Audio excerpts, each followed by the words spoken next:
terceiro setor é formado por associações, fundações e entidades de classe que são identificadas pela atividade que exercem ou pela área que atuam. As que defendem o meio ambiente, por exemplo, são chamadas de ambientalistas. Tem também as de saúde, as educativas, as de defesa dos direitos humanos e as de assistência social, entre outras. Vamos conhecer agora as principais características que identificam as organizações do terceiro setor. O chamado terceiro setor está dividido em 4 categorias ou subgrupos principais. São as organizações de base, as organizações não governamentais, as organizações assistenciais e as de iniciativas sociais. Algumas delas se enquadram em mais de uma categoria.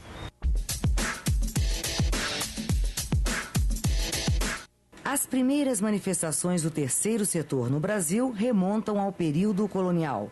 Tudo começou com as organizações assistenciais, que até hoje oferecem serviços básicos de seguridade a pessoas que não recebem assistência do governo.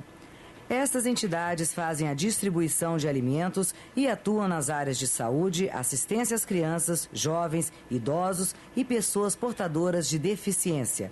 As Santas Casas de Misericórdia são um bom exemplo.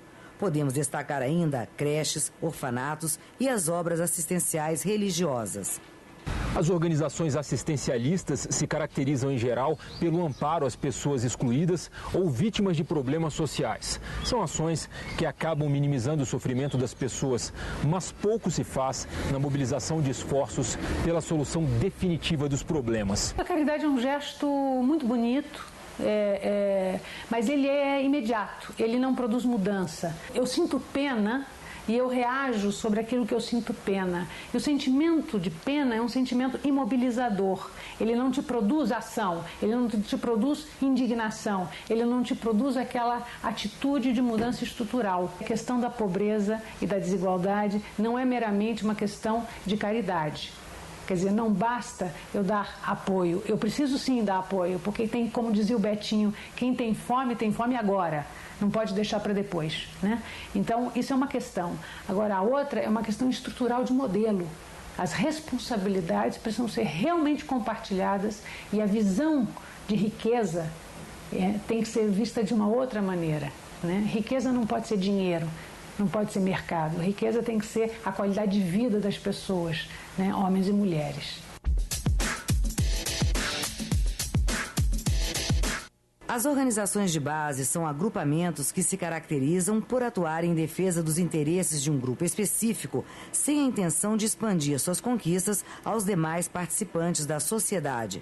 É o caso dos sindicatos, associações de classe e associações de moradores. As regras de participação nas associações de base tendem a ser igualitárias e a reproduzir os modelos democráticos de gestão governamental. Há regras para a inclusão e expulsão de integrantes e também eleições periódicas dos dirigentes. A expressão ONG surgiu pela primeira vez na Organização das Nações Unidas após a Segunda Guerra Mundial, com o uso da denominação em inglês Non-Governmental Organizations. Designava organizações que exerciam pressão nos debates de acordos internacionais, mas que não faziam parte do aparato estatal ou governamental dos países participantes. A sigla começou a ser usada no Brasil nos anos 70 e 80 para designar um conjunto de entidades que surgiu para dar apoio aos movimentos sociais e às organizações populares e de base comunitária. As organizações não governamentais que atuam no Brasil e na América Latina são diferentes de outras partes do mundo. Isto porque elas surgiram num momento histórico em que a sociedade buscava soluções mais amplas para os problemas, substituindo a adoção de práticas assistencialistas. Enquanto uma creche sem fins lucrativos dá apoio direto às crianças, uma ONG da mesma área vai atuar na criação de políticas comunitárias para a defesa dos direitos das crianças e dos adolescentes.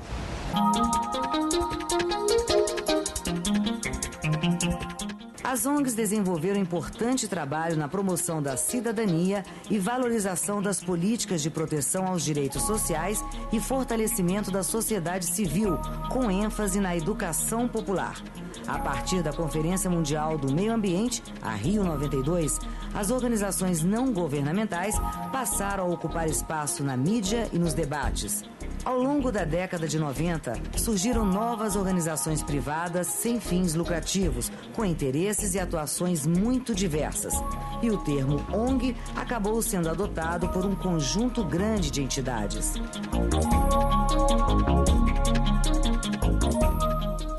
Muitos grupos e movimentos comunitários ou sociais atuam informalmente. A informalidade é a base de muitas ONGs.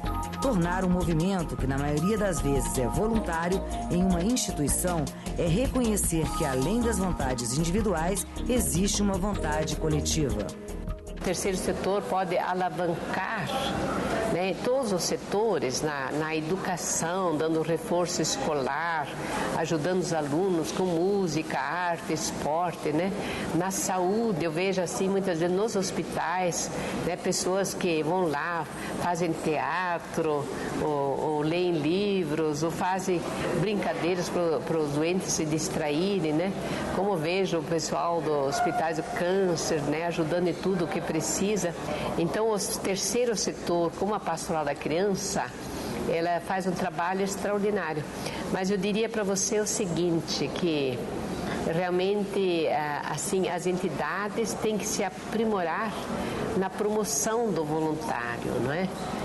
Nós temos, assim, vamos dizer, uma organização com material educativo, um sistema de capacitação, de informação muito organizado para sempre o voluntário esteja animado. É a mística da fraternidade, né?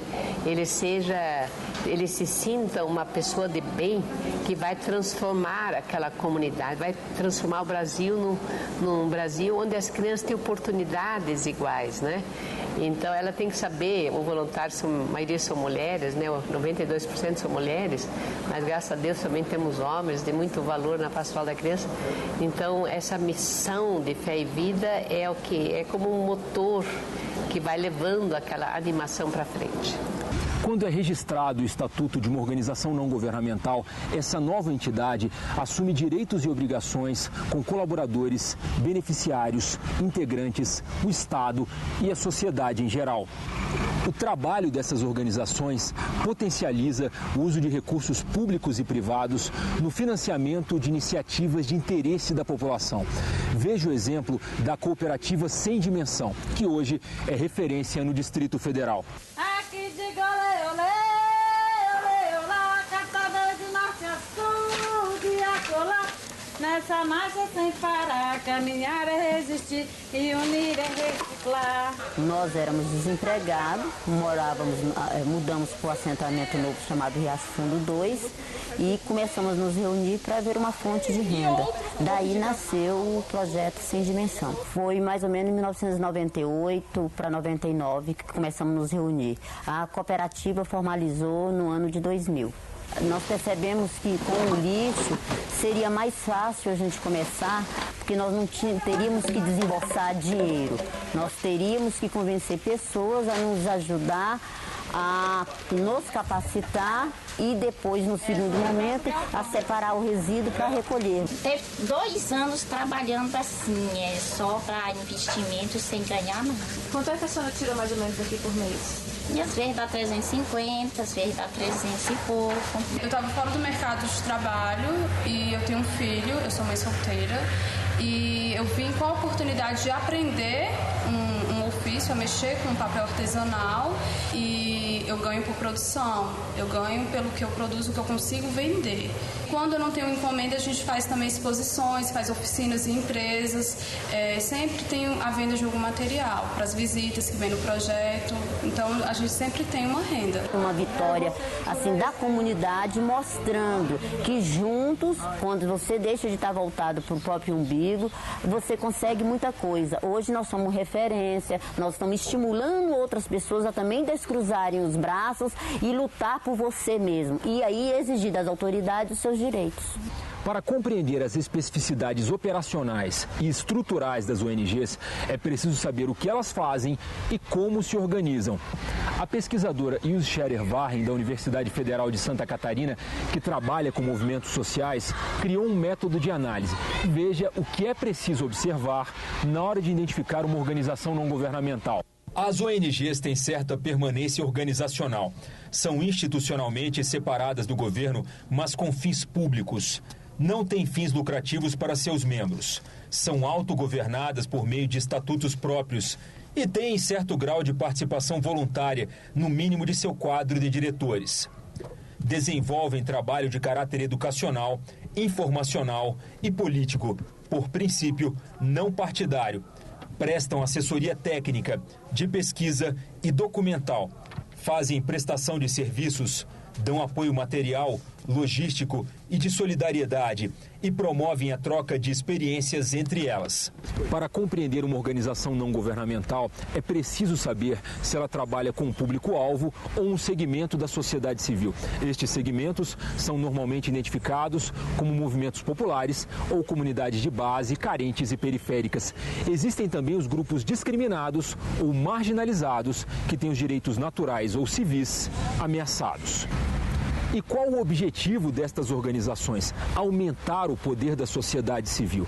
Muitas querem mudanças locais ou no dia a dia das pessoas. Outras são mais ambiciosas e buscam mudanças sistêmicas que podem causar impactos em todo o planeta. O sociólogo Herbert de Souza, que deu grande impulso na divulgação do trabalho solidário no país, costumava dizer: uma ONG se define por sua vocação política, por sua positividade política, uma entidade sem fins de lucro cujo objetivo fundamental é desenvolver uma sociedade democrática, isto é, uma sociedade fundada nos valores da democracia, liberdade, igualdade, diversidade, participação e solidariedade.